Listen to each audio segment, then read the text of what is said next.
Brewery. And Pamela Anderson now. Yes, of course. So Pamela Anderson stars in a brand new film called The Last Showgirl, sorry. So she stars as a Vegas showgirl called Shelley, who's been in this huge, Las Vegas review show, costumes, feather boas, burlesque, for about 30 years. And the show is the last of its kind in Vegas. But it's closing down. And so this character is in a real state of flux because she's given her all to the show for 30 years and she's done pretty much nothing else in her career as well. So it's all about that world. It's all about the people around her, the real dark side of Vegas. Pamela Anderson as well has received a lot of acclaim. Critics are loving this film. She received a Screen Actors Guild Award. She was nominated in the drama category at the Golden Globes as well. She's going through She's having a real renaissance, renaissance. Yeah, good for her. A real reinvention as well. You'll see if you're watching on YouTube, she goes makeup free in her interview. But I ask her, my opening question to her was, how did this film, because her character Shelley goes, feeling seen, feeling beautiful, that's powerful. So I ask her, how did this film make her feel seen in a way in which she never has done before? That's exactly it. I mean, the movie was an opportunity for me to, to express myself in ways I haven't been able to in the past. And I feel like every movie heals parts of yourself. And I didn't realize, I kind of thought, I could never have played Shelley the way I did if I didn't have the life experience that I had, starting from a very young girl. So I thought it was all worth it that I could actually put all of that into this film and to really draw from that experience. And I can imagine that Shelley had a similar life as I did, and finding her way and finding some way to be seen and to feel beautiful and to express her talent. And she probably took dance lessons and all these things in her life and put all of her life into this, and then to feel it being ripped away was such an interesting crossroads to explore, because life is about reinvention and chapters, and she's hitting this crossroads. And I think that's what's so moving about this film, and that, we shot this movie in 18 days, so it was, somewhere between a short film and a full-length feature film. And if we had more time, we could have explored more deeply, but I kind of like that it's left ambiguous in some ways where you can bring your own life experience to it. I think the audience is a character. People feel different things with it and where she's gonna go, and so I kind of feel like it's poetic in a way. It's not spelled out for you, but you feel it. And I think that is when you know you've done your job, when you see tears in the audience or laughter or engagement, and it sits with you. People tell me that they think about this film like weeks after they've seen it, and I love that. Because for me, when I watch a film and I'm thinking about it later, that's a sign of something that's touched my heart. She's so pretty, isn't she? I just was saying to you in the break there that it's amazing. The second she took her makeup off, they took her seriously. Yeah. And it really is that. And actually, because when you strip away the makeup and you get behind this person, you could probably tell in that interview she's very, very humble, very softly spoken. She's just such a sweet woman, and I find her, looking at her in this film, in this performance, when you strip away all the makeup, she's insanely likeable, which is something that I found. I'm insanely ugly. I strip away my makeup. So you'll never be seeing that. I'm not hearing any of that. I've seen you, Missy, without makeup. Yeah. I can confirm that you're talking absolute rubbish there. The production gallery was probably scared that I was about to swear there because I feel so passionately about this. I'm not having that. You're fabulous. But I want to kind of go back onto when we're talking about Pamela Anderson in that way, and again stripping back the makeup, we have seen her beforehand as the ultimate sex symbol all throughout the decades. And this film, The Last Showgirl, I think it's fair to say that we definitely see a new side to the actress here. And it shows that, she can act to this high level alongside the likes of Kate Winslet and Angelina Jolie. And we see the reinvention that she's gone through. So I asked Pamela because, again, we're seeing the character that she plays kind of almost go through this period in herself where she's trying to adjust to a new reality where she has to do a job that she doesn't want to do. So I asked Pamela what the worst thing was about being underestimated and being typecast all throughout the industry. Well, you can only surprise people. And you've definitely surprised people here. But, you know, I look back and I think, you know, even though those characters, CJ on Barbed Wire, even Valerie Irons in VIP and Barbed Wire, they're Halloween costumes.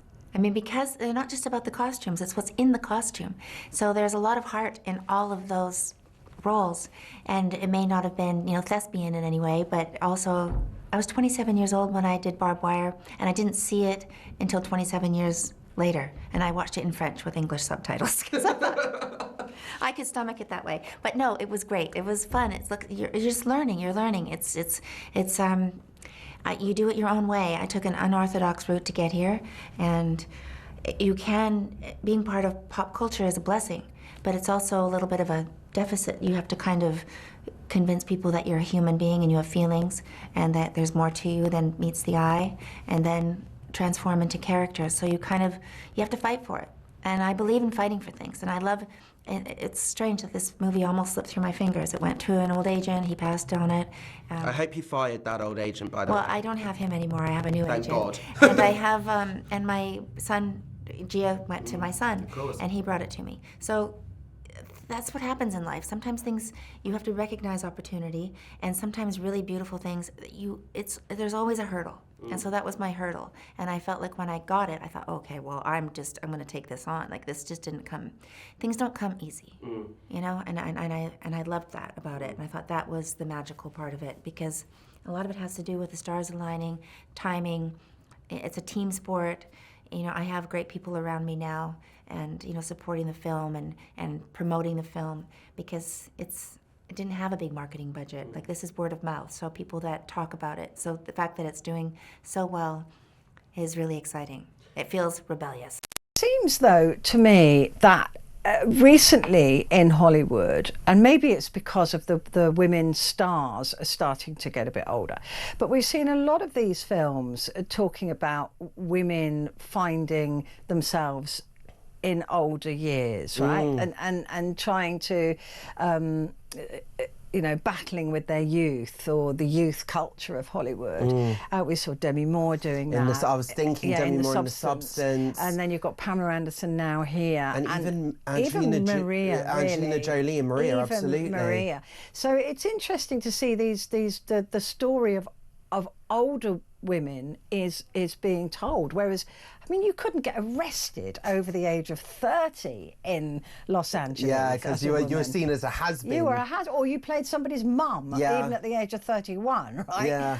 Those were the only roles that were available to you. Yeah. I mean, you even got Lee. Yes. Right? Again.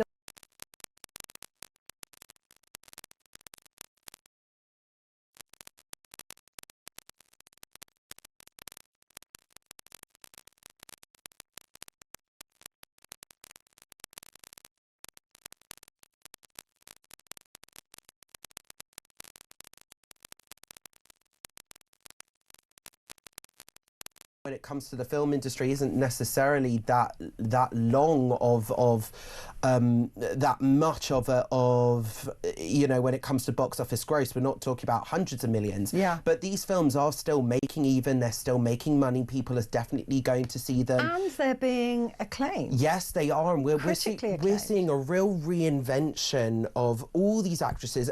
There is a real feeling this year within Hollywood when we look at Demi Moore, when we look at Angelina Jolie. There's so many narratives about women, these actresses that haven't really received their flowers. They've had these decade-long careers. They're loved by their peer group, but we're seeing this is, and even, for example, Zoe Saldana, she's one of the most commercially successful actresses. Her films have grossed billions of dollars, but yet has surprisingly never won an Academy Award, never won a Golden Globe, and yet here we are we're seeing all of these actresses kind of come in with this new narrative of they're finally getting their flowers. And it's very interesting what you were saying about the stories of older women being told. I think it's very much a post-Time's Up, a post-Me Too era, and beauty as a whole and aging is another central theme of The Last Showgirl. And we've discussed Pamela Anderson and the reinvention that she's been going through. She's been going to all the award shows wearing no makeup whatsoever.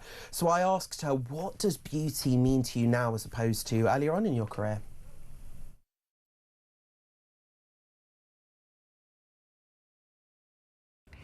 Well, I've always known that, you know, beauty does come from within, and that, you know, physical beauty is perishable. And, you know, as much as my mom wants me to go out with an eye on, I'm experimenting. This is a social experiment. I'm doing what I think is right now. And she's like, oh, please, just when is this gonna end?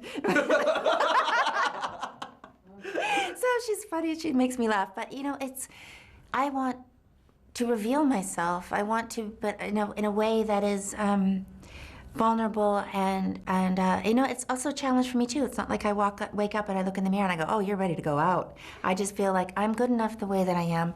I want to play characters in film and not in my personal life anymore, because I do, you know, I'm a visual artist in some ways, where the look to me is very important, and as soon as I read a script, I see the character in my head, and it could be anything. So, and Jeff Koons used to tell me every time I walk out the door, it's performance art. Anytime any of us walk out the door, it's performance art. It's how we want to present ourselves to the world. And right now, I feel like this is an intimate moment for me to be able to share myself in this way, and to be able to see pictures sometimes and go, oh boy, well, that's just me, and that's okay. And yeah, we can all get gussied up when we feel like it. And there's a time and a place, and I love makeup and I love glamour, but this is an experiment I'm doing for myself. And I also feel with the way digital photography is these days, and, you know, digital cameras, digital, you know, HD, that when there's nothing on your skin, I feel like it's at least I can say I'm not wearing makeup instead of wearing makeup but then looking horrible. I mean, I'm probably wearing more makeup than you are at the moment. You definitely are. You definitely. I'm not wearing any makeup, but it's not that too. Like I'm not against makeup. I just feel like this is a chapter for me that I'm very. I'm trying to figure out who I am. Still, like, you know, it never ends. Bless her. I mean, good for her. Good for her. The whole thing about, you know, having to. Anyway, Josh, thank you very much indeed. See you next week. Oscars.